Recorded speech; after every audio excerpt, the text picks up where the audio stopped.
Finished up practice 10 today. I thought it was another productive practice. It's just at that time of spring where we got to continue to push them mentally and physically, because they've been going for a while. We've been going, getting on 4 weeks straight here. They're ready for the spring game and, see the light at the end of the tunnel. And, just dealing with typical bumps and bruises through spring right now. And, most guys are practicing. We got some guys that we're limited and hold them in a little bit just through bumps and bruises through the course of spring ball. But still feel really good about the direction that we're going. We have a long way to go and a lot of work to still do. So with that, I'll go ahead and open it up for questions. Chris, you mentioned the bumps and bruises. I know a lot of teams end up not having a spring game for that exact reason. Something you ever thought about, or are you a big fan of the spring game at the end of camp? No, I mean, the spring game's good. We're still debating on whether it's going to be live or not. Because we just don't have the depth, and we cannot afford to have somebody hurt. Right now we're at the point we've had some good productive live scrimmages here in spring. We will not go live again at all this spring until, again, potentially the spring game. And then we just have to make a decision here as we continue to go on what type of spring game we are going to have. What would the other option be? Just because it's they have the spring game, but it's not live. That's the way we practice, all the time, unless it's a live scrimmage. So that's the option. You'd still have a spring game, it just wouldn't be live to the ground, and try to keep guys healthy. When you do have the bumps and bruises, what kind of opportunity is that for, say, a second or third team guy that is healthy to actually get a bigger workload? Well, it's about having opportunities. Any time if you keep somebody out that's on the water, he's got to be pulled for whatever reason. It is an opportunity for a guy to show that it's his time to step up and see if he seizes the opportunity in the moment. You see a lot of guys end up earning playing time and potentially taking jobs because of things like that happen. And I can't sit here and say that someone's done that yet. Thankfully, we haven't had to miss out on a whole lot of our guys on our starting lineup or on the ones with the depth chart and miss time. But if it does happen, it is a great opportunity for somebody, even if it's just for practice. Coach, who are some of the guys that really caught your eye and had themselves a really strong spring, maybe move themselves up a little bit? To start defensively, you guys have heard me talk about Kamoko so far. I mean, Kamoko's had a tremendous spring. He's a guy that we got to make sure we keep healthy.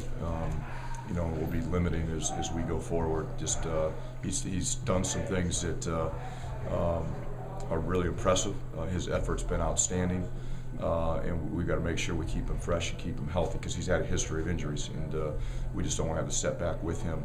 But he's been tremendous this spring. Our corners, Isaiah and Bless Austin, have had a great spring. Last spring at this time, doing some of the new things we asked them to do, it wasn't such a pretty spring, but they're playing and practicing at a really high level right now. Saquon Hampton's another guy. I was kind of high on him last spring. Then he got hurt in the first game. He's playing really fast at a high level so far this spring. Again, he's a guy we got to keep healthy because he can make a difference for us. So the secondary, I'm really pleased with what I've seen. Deontay Roberts, I think right now is probably the most improved kid on the football team. He's had an outstanding whole offseason and spring practice, and really happy with where he's at right now. He's really stood out. And then several guys on the defensive line have done a nice job and have improved. But those guys I mentioned have clearly made some huge jumps on the defensive side. Offensively, the two tackles, Kamal Seymour and Tariq Cole, have made huge strides from where they were last year. It's really their first time to play, for Kamal, they even play offense. So, when we moved him after training camp was over and then put him in there midway through the season. But he's playing physical. He's still got to be consistent with his technique and some fundamental stuff, but he knows his assignments more. He's playing a lot faster. He's really strong, and he's been able to use his strength because he knows what he's doing. But those two tackles have been really impressive so far. And then the improvement of Gio. I've talked a lot about that. Rob Martin, I think, has improved a lot also. He's had a really tremendous offseason and a great spring. So those are some of the guys that have really stood out, that have been around here and played last year. That have made huge improvements, and I like where they're at. You have different ways of honoring your players. Will you do anything? Will you name a most improved player or most outstanding player at spring camp? Will you do anything to honor guys? No. We have our Champions Club that is where we honor guys for doing the right thing, their attitude, their effort, their performance, both athletically as well as academically, and that's our opportunity to do that. We'll have a Champions Club We had one before spring practice for quarter one. We'll have another one after spring ball's over, which is quarter two, and that's kind of. But it's not about most improved and all of that type of stuff. It's about hey, you've got the right attitude, the right effort, and you've gone out and laid it on the line at practice. Chris, what kind of a difference has Lester Erb made to the staff since he came here? Lester's he's a great coach. He's a great teacher. Just a good person in general. I think he's done a great job of connecting with his players. I think the players in his room have a tremendous amount of respect for him for a couple of reasons. One, who he is and how he handles his business, and his resume. He's done a great job. He's been very successful throughout his career. I think he's just done a nice job of mentoring those guys and leading those guys and helping them become better. Aaron did so many different things last year, whether it was wide receiver, he did some wildcat. Do you envision using him in a similar role if his ankle holds up and he's healthy? No, there's always that possibility. When we get everybody healthy back in the fold, and then we get to some of the newcomers that we're potentially counting on, and we see what they can do. We'll see where we have to branch out. A lot of it will be what do we need to do, who do we need to feature, and how can we feature. And last year, we needed Janarian to do a lot of stuff, and so we tried to feature him until he got hurt. And we'll see where we're at in training camp. But we're always constantly thinking both sides of the ball and special teams. What do we have? What are we going to have? What are we going to be able to? What are we going to have to do to feature the guys that we need to be able to feature? But there's nothing set in stone saying we're going to do this, and that with Janarian yet. Yesterday, you called Gio kind of your clear-cut top standout quarterback right now. What is he doing to earn that distinction from you? All the things I talked about. I mean, he's improved just his overall knowledge of the offense and knowledge of defensive identification. He's provided tremendous leadership for not only that unit but the offense. He's making better decisions. He's trying to protect the ball. He's not perfect, but he's trying to protect the ball, and fundamentally he's a lot better right now. His drops, his ball handling, his run reads, all that stuff is a lot better right now. He is our clear-cut number one, with where we're at after 10 practices. You mentioned not knowing if you'll go live or not. Have you decided whether you'll go, regardless of what you do for the spring game, live or not live? Will you go ones versus twos? No, we'll go ones, twos, like we did last year. I know there's so many different ways people do spring games.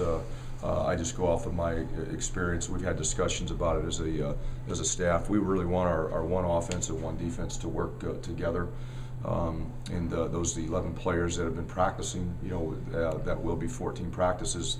When we get to that point, we want them to continue to stay together, just work on that chemistry and all the things that go into it. But that's the way we'll do our spring game. Is our ones will be in red, and our twos will be in white, and the selected others will be mixed in there also. But that's the way we'll do it. The greens and blacks guys in jerseys, I assume, will be held out. We haven't made the blacks. The quarterbacks will be in black. There's no chance that we'll touch them at all. They'll continue to be in black through the spring game. Green jerseys, it just depends on what the limitations are. There are guys that are in green jerseys, day by day, based on whatever issues they may be having, but doesn't mean that they can't fully participate in the spring game yet. You mentioned Bless Austin before. He had second in the Big Ten in pass breakups. Mm-hmm. Having coached D-backs as long, what makes him good at that, or what makes that a skill that he seemed to have? Well, one thing he's got length. He's got really long arms. He's got long legs, long arms.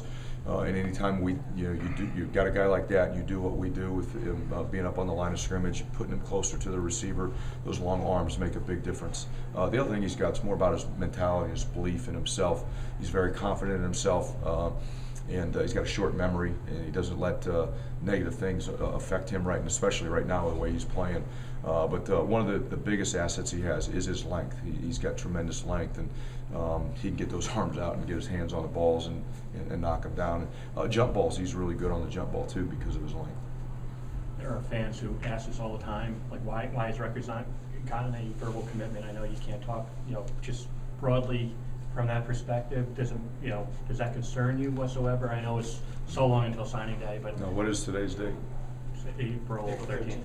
Yeah, I'm not concerned about that one bit. You look back last year, we probably had one kid that was committed, and he was committed before we ever got here. I'm worried about commitments on first Wednesday in February, and Why isn't anyone committed? Because no one's committed. It's simple as that, But I'm not concerned one bit about commitments in April. I'm concerned about them in February. With recruiting, how excited are you for the atmosphere of the spring game with recruiting, and also to get on the road soon for spring evaluation? But really excited about both, but probably more excited about getting on the road and get the evaluation process going. We've had a ton of recruits here on campus throughout the spring practice period.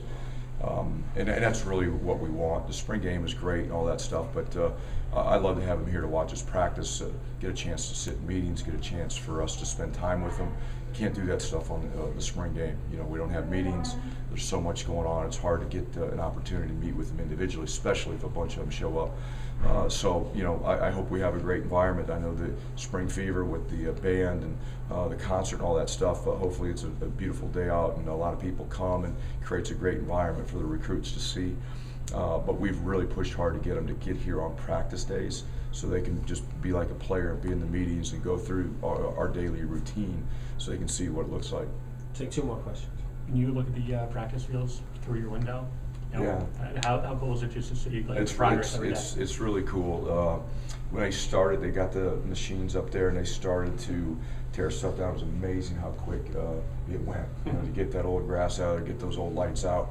I was hoping they'd kind of knock that fence down, but they haven't done that completely yet. But they did get slowed up by the rain. Had a lot of rain, but it's just cool to see that something's happening, and that it's actually going to come to fruition here sooner than later. And I'm really excited. Our players are excited about it, and it's going to be a great tool for us to be able to go out and practice on some grass. Final question? Thanks, Coach.